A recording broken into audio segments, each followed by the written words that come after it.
Okay, બીજો મંત્ર છે અન્નાદ્વે પ્રજા પ્રજાયન્તે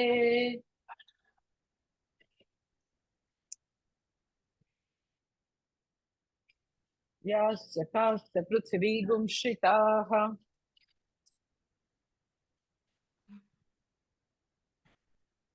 अथो अन्नेनैव जीवन्ति अथेनदं पियन्त्यन्ततः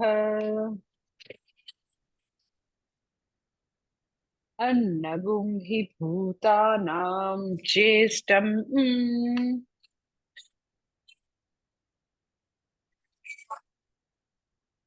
तस्मात् सर्वोषधमुच्यते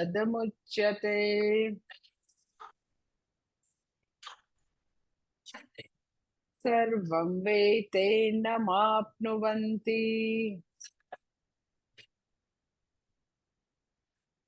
ये अन्नं ब्रह्मोपासते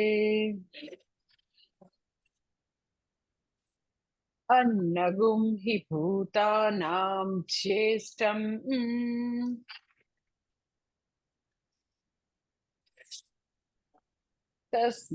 तस्मात् सर्वोषधमुच्यते।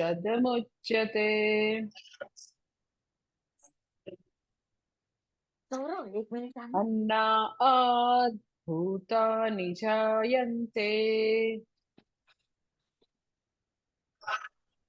અમારો મોબાઈલ છે ને બંધ કરવાનો છે प्रातान्येनैव वर्धन्ते अद्यते अद्यते अद्य च भूतानि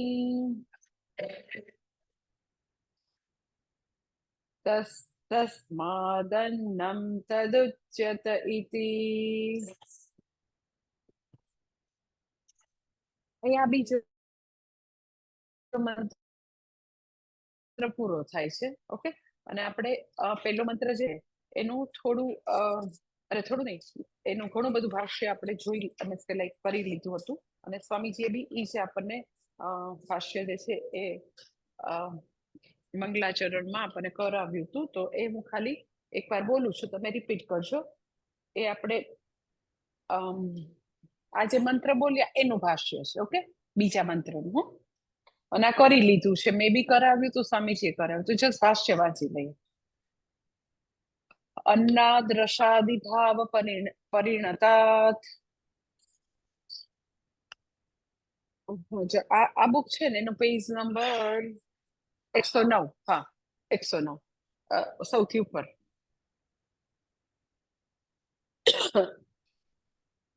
વૈ इति स्मरणार्थः प्रजाः स्थावरजङ्गमाः प्रजायन्ते याः ताश्च अवशिष्टाः पृथिवीं श्रिताः पृथ्वीमाश्रिताः ताः सर्वाः अन्नात् एव प्रजायन्ते अतः अपि जाताः अन्नेनैव जीवन्ति प्राणान् धारयन्ति वर्धन्ते इत्यर्थः। अथ अपि एतत् अन्नम् अपीयन्ति गच्छन्ति अपि शब्द प्रतिशब्दार्थे अन्नं प्रति लीयन्ते इत्यर्थः। अन्ततः अन्ते लक्षणायाः वृद्धे परिसमाप्तौ तस्मात् અહીંયાથી આપણે કરવાનું છે તસ્માत् अन्नं हि यस्मात् भूतानां પ્રાણીનામ જ્યેષ્ઠમ પ્રથમજમ. આપણે ગઈ વખતે જોયું હતું કે હવે બ્રહ્માનંદ વલ્લીમાં આગળ જે આખી સૃષ્ટિની પ્રક્રિયા છે એ બતાવે છે કે સૌથી પહેલા જો કશું આવ્યું હોય તો અન્ન આવ્યું છે, અને પછી હવે અન્ન વિશેની બધી વાત કરે છે. શા માટે એવું કે છે સૌથી પહેલા અન્ન આવ્યું, અને એને પ્રથમ જ કે છે. પ્રથમ પ્રથમ એટલે પહેલા એટલે જન્મેલું. તો શા માટે એને પ્રથમ જ કે છે? તો ભગવાનનો એવો નિયમ છે કે જે બી ભગવાન આપણને સમસ્યા આપે ને, તો સમસ્યાનો ઉકેલ પણ ભગવાન જ આપે. એટલે જે નૈસર્ગિક હોય, સાહજિક હોય, તો એ વસ્તુનો સોલ્યુશન ભગવાન આપે. પણ આર્ટિફિશિયલ સમસ્યા આપણે ઊભી કરીએ તો એનું ના આપે. એમ કે સપોઝ આપણને તરસ લાગે તો એ નેચરલ સમસ્યા છે, કુદરતી સમસ્યા છે. તો કુદરતી સમસ્યા તરસનો જવાબ ભગવાને સૃષ્ટિમાં જળ રૂપે આપેલો હોય. પણ તમે એમ કે મને તો બહુ તરસ લાગે તો ઠંડા મતલબ કોકા કોલા, તો મને તો કોકા કોલા જ જોઈએ, મને તરસ લાગે ને તો that is your artificial need. ઈ ભગવાન નથી. ભગવાન ક્યાં છે? તો કે જ્યાં આગળ તમને ભૂખ કે તરસ જન્મ્યા ત્યારથી છે. કે બાળક જે છે એ જન્મે ત્યારથી તો કે એને તરત જ ભૂખ્યું જ છે, અને વ્યક્તિ જે છે એને કાયમ માટે જીવે ત્યાં સુધી ભૂખ અને તરસ નામની વ્યાધિ ભગવાને આપેલી છે.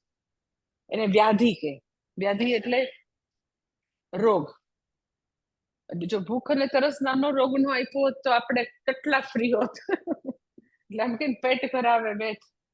તો એ જે છે એ નૈસર્ગિક છે, કુદરતી છે. ભૂખ લાગવી એ મેં નથી ઊભું કરેલું, ભગવાને ઊભું કરેલું. એટલે મનુષ્ય જે છે એને સતત કામ કરતા રહેવું પડે, પોતાના લાઇવલીહુડ, ખાવા પીવા માટે કામ કરતું રહેવું પડે. એટલે સ્વર્ગનું વર્ણન છે ને એમાં કેવું છે? અશનાયા પીપાસા, તો કે નથી ત્યાં ભૂખ બી નથી, તરસ બી નથી. જો ભૂખ અને તરસ હોય તો you have to work all the time. પણ ભૂખ અને તરસ નથી તો એમ કે તો આપણને એટલે ભૂખ ને તરસ ન લાગે તો એ લોકોને કેવી રીતે સંતુષ્ટિ થાય? તો દેવતા માટે એવું છે કે એ લોકો ખાલી જે કઈ આપણે ભોગ કરીએ ને નૈવેદ્ય, તો એ ખાલી તો કે દર્શન માત્ર એ લોકો સંતુષ્ટ થઈ જાય. દે ડોન્ટ હેવ ટુ ઈટ. તો આપણને ભૂખ અને તરસ નામની હંમેશ માટેની વ્યાધિ ભગવાને આપેલી છે. એટલે જો આપણને એ વ્યાધિ આપેલી હોય તો આપણા જન્મ પહેલા એ વ્યાધિનું સોલ્યુશન સૃષ્ટિમાં આપવું પડે ને. એટલે પ્રથમ જ પહેલા જન્મેલા આપણા કરતા પહેલા આવવા પડે ને. પાણી બી પહેલા હોવું જોઈએ અને વનસ્પતિ જગત પણ પહેલા હોવું જોઈએ. એટલે ઈ અહીંયા કહે છે કે એ પ્રથમ જ હશે, પહેલા જન્મેલા છે. અને અન્ન જે છે એનું કેટલું મહત્વ છે. આખું અત્યારે પંચકોશની વાત કરે છે, તો પહેલા કોષની અહીંયા વાત ચાલી રહી છે. આમાં અન્નમય, પછી પ્રાણમયની વાત કરશે, પછી મનોમયની વાત કરશે, પછી આનંદમય ને પછી વિજ્ઞાનમય. એટલે હવે પછીનો આખો વિભાગ પંચકોશની વાત ચાલશે. અત્યારે પહેલા કોષની વાત છે. અન્નમય કોષ કેવું હોય તો પહેલા અન્નની તો વાત કરવી પડે ને, પછી અન્નમય ને પછી કોષની વાત કરે. પણ પહેલા પછી હવે ટોપિક છે તો અન્ન વિશે શ્રુતિ બધું આપણને કહી દેશે કે અન્ન શું છે, અન્ન શા માટે આવ્યું, અન્નનું એક્ઝેક્ટલી સૃષ્ટિમાં શું છે, તો કે પ્રથમ જ છે. પછી અન્નની આપણે જરા પણ આમ ઓછી કિંમત આપતા હોય, આપણને ખબર ન પડતી હોય. એટલે આપણી સૃષ્ટિમાં તમે જો કે અન્નનો અનાદર ના થાય, અન્ન જૂઠું ન મુકાય. તો અન્ન ઈ કેટલી એમ કે મહાન વસ્તુ છે કે આપણા આવ્યા પહેલા ભગવાને એને પૃથ્વી પર આપણી સુવિધા માટે મોકલી જ દીધેલ છે. અને અન્ન કેટલું મહાન છે તો કે અન્નથી જ બધા જન્મે છે, અન્નથી જ ટકે છે, અને અંતે અન્નમાં લય પામે છે. એટલે ગયે વખતે મેં તમને અહીંયા આગળ આપણે રાણેશ્વરમાં ત્યાં આગળ મેં તમને છેલ્લે ક્લાસ પૂરો કર્યો હતો કે કોઈ મનુષ્યને જો એવું અભિમાન આવે કે હું કાંઈક છું, તો સાઉથ ઇન્ડિયાના એક એવા બહુ સરસ મજાનું ભજન એક ભક્તે રચેલું છે. બહુ સુંદર ભજન છે. પટ્ટી નાથાર કરીને એક ભક્ત થઈ ગયા. તો એમણે એવું ભજન રચેલું છે કે મનુષ્યને એવું અભિમાન આવી જાય કે હું આ ખાઉં ને હું 5 સ્ટાર હોટલમાં જમું ને હું એટલે કાંઈ, હું તો આમ તાજ સિવાય ખાવા જ નહીં, અને મારે 7 સ્ટાર હોટલ, હું તો અહીંયા ખાઉં ને હું તો, મને તો આવું જ ખાવા જોઈએ, હું તો આમ. એટલે ભજન એટલું સરસ છે કે દેવદત્ત જે છે એ જંગલમાં જઈ રહ્યો છે, તો કે તું આવી 5 સ્ટાર ને 7 સ્ટાર હોટલના ફૂડની ખોટે ખોટી એવી તું એવું અભિમાન નહીં કર. એટલે પેલો જે છે જંગલમાં એ જઈ રહ્યો છે, તો એને એટલા પેલા દેવદત્તને શિયાળ કહે છે કે આ દેવદત્ત નથી જાતો, આ તો મારો ખોરાક છે. ભજન આવું સરસ છે કે જો એમ કે તું ભલે ને કે એનો કે હું તું કરે, પણ ખરેખર આ તો એક દિવસ મારો ખોરાક બનશે. શિયાળવા એવું કે છે. તો શિયાળનું અભિમાન તોડવા માટે તો ગીત બધા એમ કે એ તો તમે જવા દો, એ તો ખરેખર પૂછો તો મારો ખોરાક છે. પછી ગીતને એવું અભિમાન આવે, એટલે ગીતનું અભિમાન તોડવા માટે અગ્નિ દેવતા એમ કે તમે બધા જવા દો, અલ્ટિમેટલી તો ઈ મારી પાસે જ આ બોડી આવવાનું છે, એટલે આ તો મારો ખોરાક છે. એટલે ત્યાં તો પૃથ્વી માતા કે તમે બધા જવા દો, શિયાળ તુંય જા, ગીત તુંય જા, અગ્નિ ખરેખર બધું અંતે તો રાખ, એટલું યાદ રાખ. અંતે તો બધું શું થવાનું છે? રાખમાં જ, મારામાં જ મળવાનું છે. એટલે એ જે છે કે વ્યક્તિનો જન્મ અન્ન થકી શા માટે જન્મ છે? તો કે એ બી આપણે આગળ આવી ગયું કે માતા પિતાએ ખાધેલા અન્નમાંથી એ બીજ બનશે. માતાના ગર્ભમાં બીજ એનાથી બને છે. જો એને ખાધું નથી, પિતાએ ખાધું નથી, તો નથી બનવાનું. એટલે સીધે સીધું અન્નથી બોડી નથી બનતું, અન્ન રસમાંથી. શરીર જે છે એટલું ઇન્ટેલિજન્ટ છે કે એને ખબર છે કે કઈ વસ્તુનું શોષી અને કોને કોને એ બધા પોષક દ્રવ્યો પહોંચાડવાના. કિડનીને પહોંચાડવાના છે, બ્રેઇનને પહોંચાડવાના છે, એ સ્ત્રીના એ બધા અંગો કે જ્યાં બચ્ચું બનવાનું છે ત્યાં આગળ હવે આ પોષણ જવાનું છે. ખબર છે એને, ઇન્ટેલિજન્ટ છે. વિચાર કરો કે ઈ જે માતાના ગર્ભમાં એક સેલ જે આવે ને, ઈ એક સેલને આખી લાઈફ ખબર છે કે એને શું કરવાનું. એક સેલ થી બધું. તમે મેડિકલ સાયન્સમાં ખરેખર આમ કોઈને પૂછો ને, ડોક્ટરને, તો તમને આમ એટલું બધું આમ અજીબ અને એટલું બધું આમ ભગવાનની જે વિભૂતિ છે ને, એ ખાલી મેડિકલ સાયન્સમાં કોઈને પૂછો ને તો તમને ખબર પડે કે ઈ જે પહેલો સેલ માના ગર્ભમાં આવ્યો ને, ઈ એટલો બધો ઇન્ટેલિજન્ટ છે કે એને ઈ જે પછી બધા વધતા જાય ને, બચ્ચું બને એટલે વધતા જાય, તો ઈ એને ખબર છે કે હવે આમાંથી આના આ છે કિડનીના સેલ બનશે, આ સેલ બનશે, આ સેલ બનશે. અને હોલ લાઈફ એની મેમરી છે, હોલ લાઈફ એ બધી. એટલે કોઈ દિવસ કિડનીના સેલ બ્રેઇન નથી બની જતા, અને બ્રેઇનના સેલ કિડની નથી બની જતા. બધું ફંક્શન એની પ્રમાણે ચાલે છે. તો માતા પિતાએ ખાધેલા અન્નમાંથી, માતા પિતા એટલે ખાધેલા અન્ન રસમાંથી આપણી બધાની ઉત્પત્તિ માતા પિતાએ ખાધેલી. પછી આપણે ઉત્પત્તિ તો થઈ, પછી તમે એમ કહો પછી તો બસ હવે કઈ નહીં, નો, એને કારણે જ સ્થિતિ. અને અંતે પટ્ટીના થાર એમ કે બધું અંતે તો પૃથ્વીમાં જ્યાં બધી વનસ્પતિ ઉગવાની છે ત્યાં જ જવાના આપણે, ક્યાંય નથી જવાના આપણે. એટલે એ જે છે એનો ભાષ્યમાં બહુ જ સરસ કીધું કે છેલ્લે પરિસમાપ્તિ, એનો ઈ એક સેલમાંથી આખું માતાના ગર્ભમાં બચ્ચું બન્યું. તો પછી ઈ બાળક જે છે એનો જન્મ થયો, અસ્થિ જાયતે વર્ધતે વિપરિણમતે. ઓકે, વિકાસ કેટલો થાય, કેટલો વિકાસ થાય? વિકાસ થયો, ગર્ભમાં વિકાસ થયો, 9 મહિના પછી સરસ મજાનું તંદુરસ્ત બાળક જન્મ્યું. પછી એ બાળક વધે, એટલે એના આમ પેલી એટકી આવે ને, તો કે એટકી નો કહેવાય, એને વધડી કહેવાય. એમ કે જો હવે તો વધે છે, એનો હવે વિકાસ થયો. તો એનો એટલો સુંદર આદિશંકર કહે છે, સો બ્યુટીફુલ, કે વધે છે, વધે છે, વધે છે. ક્યાં સુધી એમ કે વિકાસ ચાલે છે? તો કે હા, મૃત્યુ છે એ પરિસમાપ્તિ છે. વૃદ્ધિની પરિસમાપ્તિ એ મૃત્યુ છે. એટલે પૂજ્ય સ્વામી દયાનંદજી એમ કે મૃત્યુને વૃદ્ધિની પરિસમાપ્તિ તરીકે જોવું એ કેટલો સરસ એપ્રોચ છે. કે આપણું ઈ એક સેલમાં માતાના ગર્ભમાં આપણે આવ્યા, આપણું અસ્તિત્વ માને ખબર પડી, એમ એટલી મધર થઈ, ખુશ થઈ જાય. હમણાં જ મને somebody was telling, કે બિચારા હવે તો કેવાય એમ કે જલ્દીથી આવતા નથી બાળકો ત્યાં પૃથ્વી ઉપર, પેલા ન જોતું હોય લગ્ન પછી કેરિયર ના પેલા અને પછી એટલા ઝંખે તો એમ કે આમ એને અસ્તિત્વ ખબર પડે કે હા, તો એવડો મોટો એને ઉત્સવ કરે, એટલું બધું એમ કે આનંદ થઈ જાય. અને પછી એકચ્યુઅલી બચ્ચું જન્મે પછી એ વધતું જાય તો પછીથી તો એમ કે એ બાળક જે છે એ શિશુમાંથી તો કે હવે વધારે મોટું બાળક થયું, પછી તો કે કિશોરાવસ્થામાં આવ્યું, ટીનેજર થયું, યુવાન થયું, પ્રૌઢ થયું, અને છેલ્લે તો એમ કે આપણે એને ભગવાન એવું નથી કહેતા એ વૃદ્ધ થઈને મરી ગયા, નો. અહીંયા આગળ એ બહુ જ સરસ છે.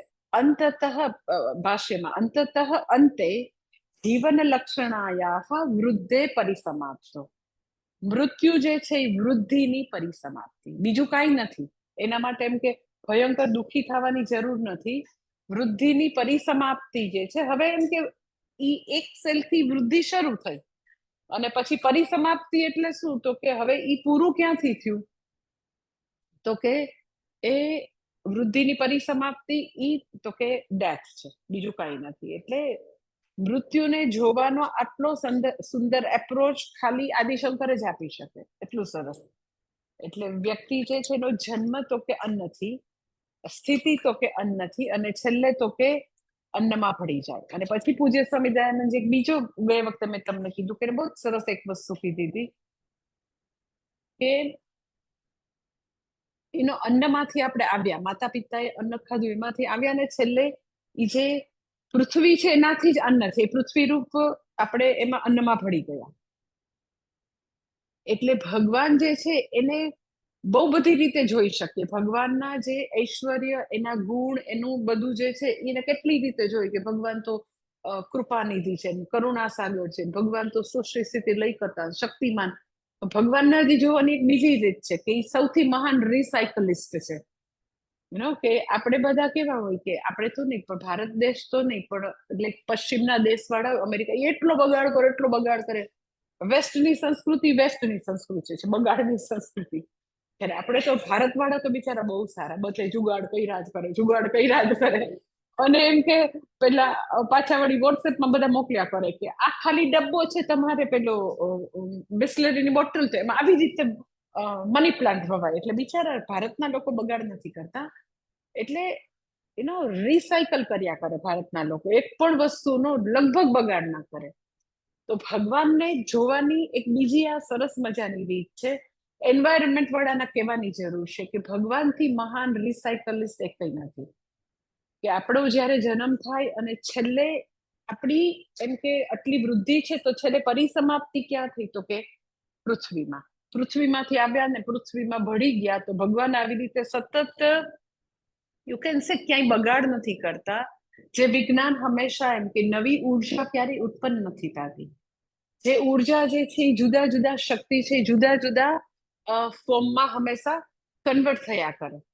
એ જુદા જુદા ફોર્મમાં એ ચેન્જ થયા કરે. અત્યારે તો કે એ કાઇનેટિક એનર્જી છે તો સ્ટેટિકમાં જાય, સ્ટેટિકમાં છે તો ઇલેક્ટ્રિકમાં જાય. જુદા જુદા ફોર્મમાંથી એક ફોર્મમાંથી બીજા ફોર્મમાં એ રૂપાંતરિત થયા કરે. એટલે ભગવાને જે ટોટલ જીવો, ટોટલ જે બી ઉત્પન્ન કર્યું છે એ બધું આવું જ છે કે સતત રિસાયકલ થયા કરે. એટલે ભગવાને આપણને બધા જીવોને ઉત્પન્ન કર્યા અન્નમાંથી, સ્થિતિ એમાં અને લય એમાં. એટલે એવી રીતે રિસાયકલનો આખું એક ચક્ર ચાલ્યા કરે. હવે એ જે ચક્ર છે એના પછીનો બીજો પોઈન્ટ ગઈ વખતે આ બી કીધો તો તમને બધું જસ્ટ બ્રશઅપ કરાવી દઉં કે એ આખું જે છે ને એને પૂજ્ય સ્વામી દયાનંદ બહુ જ સરસ રીતે એક જુદા મોડેલથી સમજાતા હોય. That is called physical order, ભૌતિક નિયતિ. એમ કે આખું જે જે ઈશ્વર છે ને એને જોવાની રીત એવી છે, સાચી મેથડ સમજવાની, કે ભગવાનને આપણે જયારે ભક્તિ કરીએ તો એક મૂર્તિમાં આપણે એને જોવાનો પ્રયત્ન કરીએ, ત્યાંથી આપણે આપણી ઉપાસના શરૂ કરીએ. પછી ત્યાં અટકવાનું નથી. સમગ્ર સૃષ્ટિના કણકણમાં વિલસી રહ્યો છે એ હવે સમજવાનું છે. આપણને નથી દેખાતું પેલા ઈશાવાસ્યમ એકદમ સર્વમ, તો પેલા એમ કે હા તું અહીંયાથી જોવાનું ચાલુ કર. પછી ત્યાં અટકી નથી જવાનું. કે આ તો લાલો ઈ જ મારો ભગવાન, પછી તો આ શિવજી આ છે ને શિવલિંગ ઈ જ ભગવાન, નો, ત્યાં અટકવાનું નથી. પછી તો કે આખી સૃષ્ટિમાં ઈ સર્વવ્યાપી કઈ રીતે છે, તો એના માટે પૂજ્ય સ્વામી દયાનંદજી એ આ રીતે બધી એ જે નિયતિ રૂપે જે છે ભગવાન ઈ સમજાવે, જુદી જુદી નિયતિ, જુદું જુદું જે કહેવાય ને કે યુ કેન સે કે ફિઝિકલ ઓર્ડર, પછી એમ કે સાયકોલોજીકલ ઓર્ડર, ફિઝિયોલોજીકલ ઓર્ડર, એ બધા ઓર્ડર છે. ફિઝિયોલોજીકલ ઓર્ડર દેહ ધાર્મિક ઓર્ડર એટલે શું, તો કે ઓર્ડર એટલે શું, તો કે એમાં એક પ્રકારની નિયતિ, સમાનતા, પ્રિડિક્ટેબલ પણ, એક સમાનપણું બધે ચાલે છે. એટલે ઓર્ડર શબ્દ કે નિયતિ પેલા સમજાવી દો કે જેવી રીતે હ્યુમન હાર્ટ કામ કરતું એવી જ રીતે મંકીનું હાર્ટ કામ કરતું, એવી જ રીતે તો કે ડોગનું હાર્ટ, એવી જ રીતે ગાયનું, દરેક મનુષ્યનું પણ સમાન રીતે કામ કરે. એટલા માટે એમ કે વ્યક્તિ હાર્ટ સર્જન જુદા ન હોય, મેડિકલ સાયન્સનો અભ્યાસ સંભવી શકે છે કારણ કે ઈ એક ફિઝિયોલોજીકલ દેહ ધાર્મિક નિયતિ છે, બધી આંખો આમ જ કામ કરે. પછી સાયકોલોજીકલ ઓર્ડર એટલે બધા મન આવી જ રીતે કામ કરે. જો મનને આવી મુશ્કેલીમાંથી પસાર થવું પડે, એના ફાધર આલ્કોહોલિક હોય અને બહુ જ એને દુઃખ પડ્યું હોય, તો ઈ આવો બની શકે, એકદમ ક્રાઇમ કરે એવો ઈ બની શકે. તો એ એક વ્યક્તિ માટે સાચું નથી, દુનિયાના તમામ વ્યક્તિઓ માટે ઈ સાચું છે કે જો એને આવા ટ્રોમામાંથી પસાર થાય પછી ઈ જો એની ઉપર કામ ન કરે, કોઈ એને હેલ્પ ન કરે, તો ઈ આવા જ બને. તો that is cold psychological order, કે બધા જ હ્યુમન માઇન્ડ સમાન રીતે કામ કરે છે. તો એ કોઈ એક્સિડન્ટ નથી, એ નિયતિ રૂપે, એ ઓર્ડર રૂપે ઈ ભગવાન વિલસી રહ્યો છે. એટલે ભગવાનને તમે ખાલી મૂર્તિમાં નહીં જોવો, ઓલ સાયકોલોજીકલ ઓર્ડર જે બહુ જ ક્રુશિયલ, ઈ જોવો કે વ્યક્તિ આટલું બધું પીડા આપે એવું છે, તો એનું કંઈક બેકગ્રાઉન્ડ છે અને ઈ રૂપે ભગવાન છે કે આવું હોય તો આમ થાય. This is cause effect relationship નથી સમજાતી પણ છે. એટલે ભગવાનને જ્યારે આખા જગતને ટકાવી રાખનાર આવા જુદા જુદા ઓર્ડર રૂપે જોવો, તો આપણી એક મૂર્તિમાંથી દ્રષ્ટિ વિસ્તૃત બને ને તમે સમજી શકો કે ભગવાન એટલે કોણ. એમ અહીંયા આગળ એક ભૌતિક નિયતિ છે, ફિઝિકલ ઓર્ડર, જે એમ કે અન્ન જે છે એ આવી રીતે ઉત્પન્ન થાય વનસ્પતિ, પછી તો કે આવી રીતે ટકે, પછી તો કે ઈ ખાધેલા ખોરાકમાંથી પાછું વળી બાળક આવે, પછી તો કે ઈ છેલ્લે ઈ વૃદ્ધિની પરિસમાપ્તિ એટલે મૃત્યુ. એટલે આખો એક સાયકલ છે, that is called physical order. ઈ ફિઝિકલ ઓર્ડર ઇઝ વિરાટ, એના માટે શાસ્ત્ર શબ્દ આપે વિરાટ. હા, તો આપણને એવું થાય કે એવું શા માટે ભગવાન અહીંયા આગળ કે છે. હા, હવે એના માટેનો એક બહુ જ ઇમ્પોર્ટન્ટ પોઈન્ટ છે, એ બી પૂજ્ય સ્વામીજી હંમેશા સમજાવતા હોય કે તમે જ્યારે એમ કે આ બધી જે સૃષ્ટિની અંદર જે બધી જે નિયતિ રૂપે એક ઓર્ડર રૂપે ઈશ્વર વિલસી રહ્યો છે, ઈ ન દેખાય તો શું થાય, આપણે આપણી જાતને આખી સૃષ્ટિમાંથી ભગવાનથી આપણે એલિયન, આપણે જુદા છે એવું આપણે જોવા માંડીએ કે હું એક અને આ આખું જગત જુદું. ઈ જે આવું એકાકીપણું જે છે ને, એનાથી વ્યક્તિને બહુ જ ઇન્સિક્યોરિટી લાગે, ભય લાગે, એવું બધું લાગે.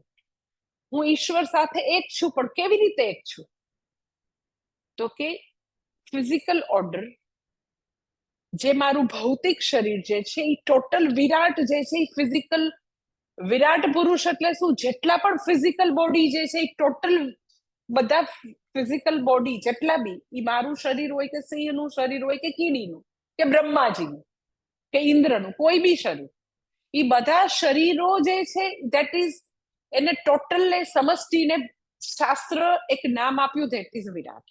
પછી બધા જ મન ટોટલ એક જ રીતે વર્તે છે, તો એને નામ આપ્યું હિરણ્ય ગર્ભ. તો હવે જો આપણે એવી રીતે વિરાટ પુરુષ રૂપે ન જોઈએ કે ભગવાન જો આ જેટલા બોડી છે ને એ ટોટલ છે ભગવાન, સમસ્તી ભગવાન, અને હું આ વ્યસ્તિ. તો હું વ્યસ્તિ જે છે એ કઈ એનાથી જુદો નથી. તમે એમ કે પણ બધું ભેગું ભેગું રાખો, મારું બોડી નહીં, તો પણ મારું બોડી પણ જે ફિઝિકલ ઓર્ડરના નિયમો છે એ પ્રમાણે વર્તે છે. મારું શરીર પણ તો કે પૃથ્વીમાં જે ગુરુત્વાકર્ષણનું બળ છે, તો મારું બોડી પણ તો કે એને આ પૃથ્વીનું ગુરુત્વાકર્ષણનું બળ નીચે હંમેશા ખેંચે છે, હું એટલી તો ચાલી શકું છું. જો ગુરુત્વાકર્ષણનું બળ ન હોય તો પૃથ્વીની અંદર ગુરુત્વાકર્ષણનું જે બળ છે, જે ફોર્સ છે, that is part of physical order. કે એ આટલા કિલોમીટર સુધી હશે, પછી એ લેવિટેશન હશે, ગ્રેવિટેશન ફોર્સ નહીં હોય, તો that is also physical order. એટલે આખું ભૌતિક ફિઝિક્સ જે છે એનો સ્ટડી છે, દેટ ઇઝ વિરાટનો સ્ટડી છે. એટલે આપણે સેક્યુલર જ્ઞાન જેવું છે જ નહીં. હા, જે છે ઈશ્વર છે, ઈ સરસ્વતી દેવી છે. કારણ કે ઈ ફિઝિકલ ઓર્ડર રૂપે, ઈ નિયતિ રૂપે વિરાટ પુરુષ છે, ઈશ્વર ઈ રીતે છે. અને એમાં મારું બોડી બી આવી ગયું. મારું બોડી જે ફિઝિકલ ઓર્ડરના નિયમો છે એમ જ ચાલે છે, જુદી રીતે નથી ચાલુ. ઈ અન્નમાંથી આવ્યું, અન્નમાં જ ટકે છે, અન્નમાં છે ને લઈ પામશે. That is physical order. હવે જેવો તમે ફિઝિકલ ઓર્ડરને ન જોઈ શકો, સાયકોલોજીકલ ઓર્ડરને, ફિઝિયોલોજીકલ ઓર્ડર, એ બધા ઓર્ડરને ન જોઈ શકો તો શું થાય? આપણે આપણી જાતને એકલા અટુલા માનીએ, એટલે એકદમ એન્ઝાઇટી, ફિયર. હમણાં મને somebody was telling કે મને કોઈ રાત્રે મૂકવા આવ્યું ને પછી પેલી ઋષિકા એની મમ્મી જોઈ, રાત્રે કોઈ દિવસ કોઈ આવ્યું ન હોય ને, એમ કે 10 વાગે મૂકવા આવી છે, 9:30, 10 કે માતાજી કે આખા આવડા મોટા આશ્રમમાં એકલા કેવી રીતે રહે છે? કે હું તો હંમેશા દિવસે આવી એટલે મને કઈ ખબર જ ન પડી. કેવી રીતે રહે છે? નોબડી વોઝ અરાઉન્ડ હર. આવા 2 એકરના આશ્રમમાં સી વોઝ ઓલ અલોન. અને એને નહીં ડર લાગતો હોય? કેવું ઇન્સિક્યોર, કેવું! અમને તો ખાલી ગાડીમાં આમ બહાર એમને મૂકીને 2 વસ્તુ અંદર કિચનમાં મૂકી તોય અમને એમ લાગ્યું આ ક્યાં આવી ગયા. સો તમે જો એવું નથી જોઈ શકતા કે હું વિરાટ રૂપે ભગવાન સાથે, મારું બોડી કનેક્ટેડ છે, એક એઝ એ ફિઝિકલ બોડી હું કનેક્ટેડ, એઝ એ તો કે મારું જે મન જે છે સૂક્ષ્મ શરીર રૂપે બી કનેક્ટેડ, કારણ શરીર રૂપે બી કનેક્ટેડ, બધી રીતે હું કનેક્ટેડ છું. એ કનેક્શન જોવું, દેટ ઇઝ ઈશ્વર સાથે સતત સંલગ્ન છે. You are with that awareness. એ સમજવો પડે. ભગવાનને યથાર્થ રીતે સમજી છે.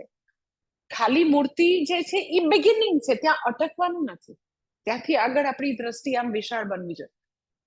એટલે હજી પૂજ્ય સ્વામી દયાનંદ એક વસ્તુ એડ કરતા હોય છે, દેટ ઇઝ વેરી બ્યુટીફુલ. કે તમને આમ ઘણીવાર વિચાર આવે ને કે આ બધા કલ્ટમાં શું લોકો જાય છે, હાવ એટલે હાવ બધું ઇડિયોટિક, બધું એ લોકો સમજાવતા હોય ને ઇડિયોટિક કેમ સાંભળે છે બધા?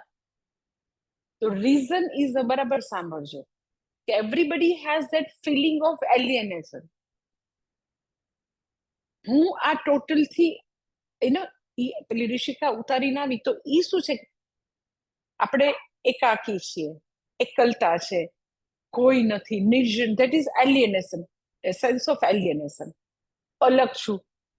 જ્યારે ઇફ યુ આસ્ક મી, તો મને કોઈ દિવસ એવું ન લાગે કે હું ઈશ્વરથી એક રતિભાર બી અલગ છું.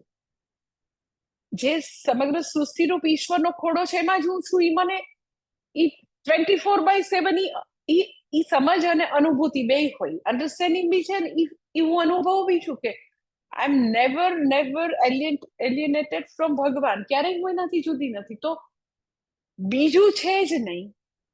ભગવાનથી હું કોઈ દી અલગ છું ને, તો તમને બીજું હોય તો ડર લાગે ને. દ્વૈતાથી ભાઈ એમ કોઈ છે જ નહીં બીજું. તમે એમ કહો ચોર પણ, ઓકે, ચોર પણ ઇઝ ફિઝિકલ ઓર્ડર નો, he is also part of physical order. આવે તો એની યાર વાત કરી લઈશ ભાઈ કે ભાઈ હું જોઈએ છે નહીં કઈ, જોતું લઈ જાય. સો વેન યુ આર, એટલે જો તમે જો કે હંમેશા જ્ઞાનથી અભયતા આવે.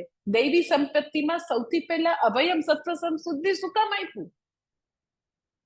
તો ફિઝિકલ ઓર્ડર, ફિઝિયોલોજીકલ, સાયકોલોજીકલ, એ બધા ઓર્ડરને સમજવા પડે કે ઈ રૂપે ઈશ્વર વિલસી રહ્યો છે, નહીં કે ખાલી મૂર્તિમાં કે.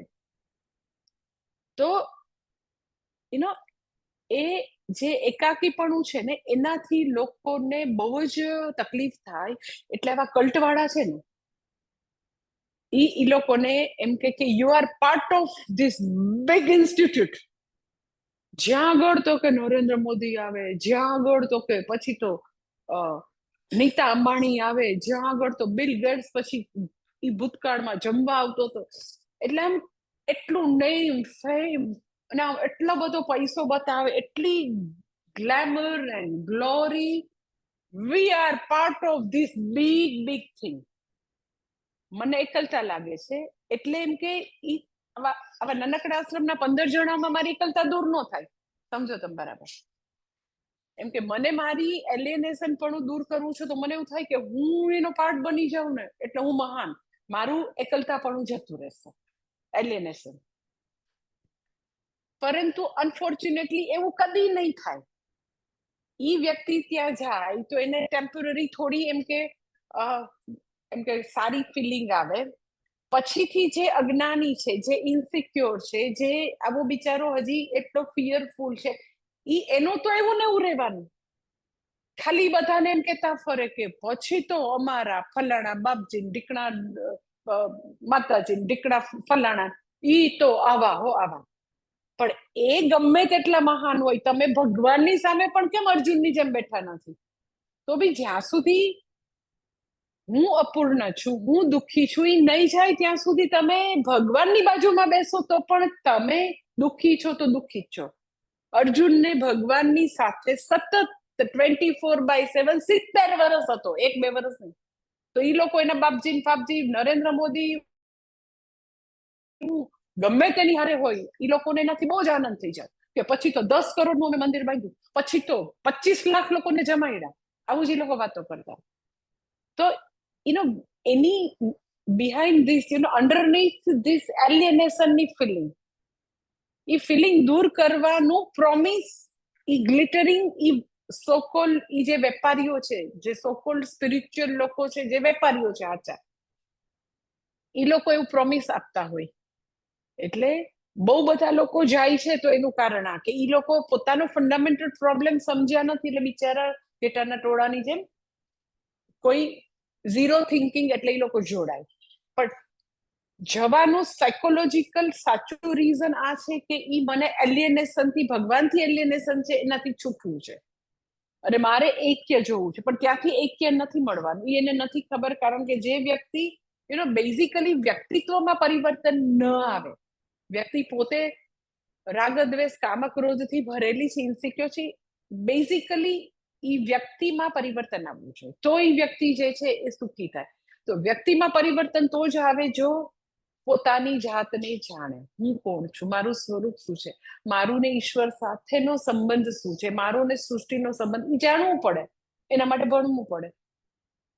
એટલે એટલા માટે બહુ જ ખૂબ જ વેદાંત ભણવું, ઉપનિષદ ભણવા, એ મહાનમાં મહાન પુણ્ય. આમાં શું કીધું હોય કે બધાને એવું ગ્લિટરિંગ એટ્રેક્ટિવ શોર્ટકટ જોતા હોય કે ત્યાં જોડાઈ જાવ એટલે એને એવું થાય કે હું એકાકીપણામાંથી, એલિયનેશનમાંથી છૂટીશ, પણ છૂટાતું નથી. ઉલટાના એક બીજા એવા યુ કેન સે વિશિયસ સાયકલમાં ફસાઈ જાય કે ત્યાંથી કદી બહાર નથી આવી શકતા. એટલે ખરેખર ને જેમ જેમ તમે શાસ્ત્ર ભણો એટલે ખબર પડે કે એઝ એ ઇન્ડિવિજ્યુઅલ આપણે વિરાટ સાથે હંમેશા જોડાયેલા છે.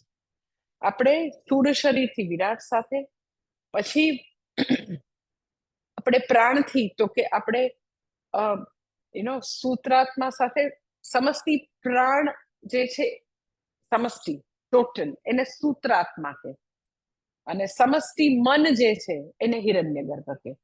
એટલે ત્રણેય લેવલે, શરીરના લેવલે, પ્રાણના લેવલે, મનના લેવલે એક્ય. ધેટ ઇઝ ફર્સ્ટ ઇઝ તો કે વિરાટ, સેકન્ડ ઇઝ સૂત્રાત્મા અને થર્ડ ઇઝ હિરણ્ય ગર્ભ. પણ હંમેશા જોડાયેલા છે. એ આવી રીતે ઓર્ડરને જોઈ અને તમે તમારી જાતને એની સાથે કનેક્ટ કરો, એ વસ્તુને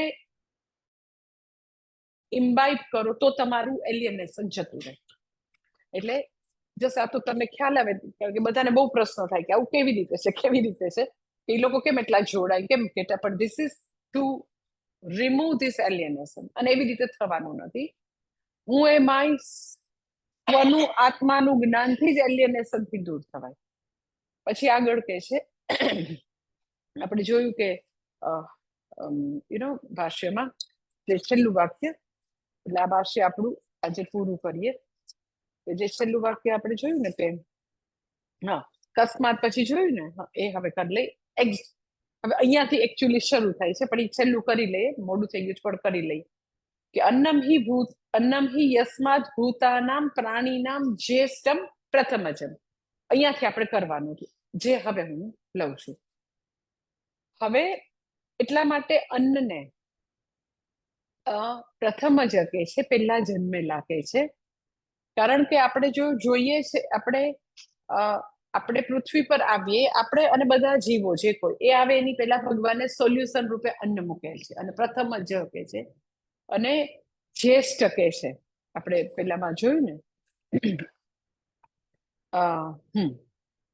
જો અન્નગુમ હિ ભૂતાનામ જ્યેષ્ઠમ. તો જ્યેષ્ઠ શબ્દ જરાક સમજાવે છે ત્યાં, કે જ્યેષ્ઠમ એટલે પહેલા જન્મેલા. એટલે જ્યેષ્ઠ આપણા ગુજરાતીમાં તમને ખબર હશે કે મોટા હોય ને જ્યેષ્ઠ માંથી પછી જેઠ થઈ ગયું, એમાંથી જ થઈ ગયું મોટાને. એટલે મોટા ભાઈ ને એમ કે પેલા શું કહેવાય દેરાણી ને એમ કે જેઠજી છે, જેઠજી, પણ જ્યેષ્ઠ ઉપરથી આવ્યું. પણ સાઉથ ઇન્ડિયામાં જ્યેષ્ઠ શબ્દ જુદી રીતે છે. જસ્ટ એમ કે ત્યાં આગળ જ્યેષ્ઠા શબ્દ છે, જ્યેષ્ઠા. જસ્ટ આ તો તમને પીસ ઓફ ઇન્ફોર્મેશન. જ્યેષ્ઠા જે છે એમ કે લક્ષ્મીજીની મોટી બેન છે, લક્ષ્મીજીની, એને જ્યેષ્ઠા કહે છે. હા, જસ્ટ આ તો તમને ખ્યાલ રહે. એટલે જ્યેષ્ઠ એટલે મોટા, પણ જ્યેષ્ઠા એટલે મોટી બેન. કોની મોટી બેન? તો કે લક્ષ્મીજીની. તો સાઉથ ઇન્ડિયામાં એવું છે ને, એ સાચું બી છે. પૂજ્ય સ્વામીજી કહેતા હોય કે સાઉથ ઇન્ડિયામાં હંમેશા તમને ખ્યાલ છે કે ઘરની બહાર રંગોળી કરે, ચોખાના લોટની રંગોળી કરે. તો એવું કે લક્ષ્મીજી જે છે એ મંગલકારી, જ્યેષ્ઠા છે એ અમંગલકારી છે. હા હા, જ્યેષ્ઠા અમંગલકારી. હવે જો જ્યેષ્ઠા છે એ કેવું ઘર શોધે અંદર જવા માટે? તો કે જેના આંગણે રંગોળી ન હોય. રંગોળી શેની કરવાની છે? ચોખાના લોટની. શા માટે? તો કે જેથી કરીને તમે અન્નદાન કરી શકો, કીડીઓ માટે કામ કરી શકો, જે બધા ગૃહસ્થી માટે મેન્ડેટ છે. તો રંગોળી કમ્પલસરી. હવે જ્યેષ્ઠા એવું ઘર શોધશે કે કોણે રંગોળી નથી કરી. હવે તમને એવું થાય કે આવું શું કામ વળી ભાઈ? રીઝન ઇઝ કેટલું સરસ છે ને આપણી સંસ્કૃતિમાં, આટલું જ કે જો તમે રંગોળી નહીં કરો ને તમારા ઘરમાં લક્ષ્મીજી નહીં આવે. તો આપણે પછી આટલું જ રહ્યું કે દિવાળીના 5 days કરશું, એમ આપણું એટલું રહ્યું. ત્યાં કાંઈ એમ કરે. મંદિરમાં આપણું દક્ષિણામૂર્તિ ભગવાનનું મંદિર છે કોઈમ્બતુરમાં, 365 days હું જોઉં ને રંગોળી હોય જ. એ લોકો મંદિરમાં એન્ટર થાય ને તો પેલા સરસ મજાનું ક્લીન કરે. બને તો મેં જોયું કે એ લોકો ધોઈ જ નાખતા હોય અને એકદમ ભીનું કરી દે ને પછી ફટાફટ 5 મિનિટમાં એ લોકોની થઈ જાય. કોઈમ્બતુર આશ્રમમાં મેં હંમેશા જોયું છું આટલા વર્ષો રહીને. તો તમને એવું થાય કે આવું શા માટે? રીઝન ઇઝ કે તમે ગોબરું ગંધારું પડ્યું રંગોળી કરી શકો? તો તમારે તમારા ઘરનું આંગણું જે છે એ બી નીટ એન્ડ ક્લીન રાખવાનું છે અને એને સજાવવાનું છે. તો ઘર ગંધારું રાખી શકશો? સમજાય આખું રહસ્ય કેવું? તો ઘર તમારે આંગણું બી ચોખ્ખું રાખવાનું છે, ઘર બી ચોખ્ખું રાખવાનું છે. એટલે તમારી જ્યાં બી ખૂણે ખાંચરે આળસ હોય ભગવાન ભગાડે. એટલે આટલું જ કે જે લોકોના આંગણામાં રંગોળી નહીં હોય ને તો લક્ષ્મીજી નહીં આવે, જ્યેષ્ઠ આવી જાય તમારા ઘરમાં. કેટલું બ્યુટીફુલ છે. અને એ લોકો કાયમ કરે. ટ્રેડિશનલ લોકો, મેં તો સાઉથ ઇન્ડિયાના ગામડાઓમાં જઈને જોયું છું, રંગોળી કરે ને કરે. રોજ કરીને એવા એક્સપર્ટ થઈ ગયા હોય ને કે એને વાર બી ના લાગે, વાર જ ના લાગે. ચોખાનો લોટ પડેલો જોઈને ફટાફટ કરી જ નાખે એ લોકો. This is very beautiful. Swamiji, પૂજ્ય સ્વામીજી, જ્યેષ્ઠ શબ્દ આવે એટલે આટલું જસ્ટ પીસ ઓફ ઇન્ફોર્મેશન અમને આપ્યું હોય મેં તમને આપ્યું કે પ્રથમ જન્મ જ્યેષ્ઠ એટલે અન્ન જે છે એ સૌથી પહેલા આવ્યું. અને અન્ન જે છે એ તો કે એનાથી બધા ભૂતો આવ્યા. એમાં જ એ સ્થિતિ છે ને એમાં જ બધાનો લય છે. અને પછીનું ભાષ્ય જે છે જસ્ટ હું વાંચી લઉં અને આપણે હવે પછી સન્ડે આ ભાષ્ય લઈ લઈશ. એટલે આ આટલો ભાષ્યનો પોર્શન પૂરો થાય ને હવે નવું શરૂ થાય. એટલા માટે વાંચી લઉં. હું બોલું છું, તમે રિપીટ કરજો. अन्नमयादीनां हि इतरेषां भूतानां कारणम् अन्नम् अतः अन्नप्रभवाः अन्नजीवनाः अन्नप्रलयाश्च सर्वाः प्रजाः ॐ पूर्णमदः पूर्णमिदं पूर्णात् पूर्णमुदच्यते पूर्णस्य पूर्णमादाय पूर्णमेवावशिष्यते ॐ शान्ति शान्ति शान्तिः हरिः गुरुभ्यो नमः हरिः ॐ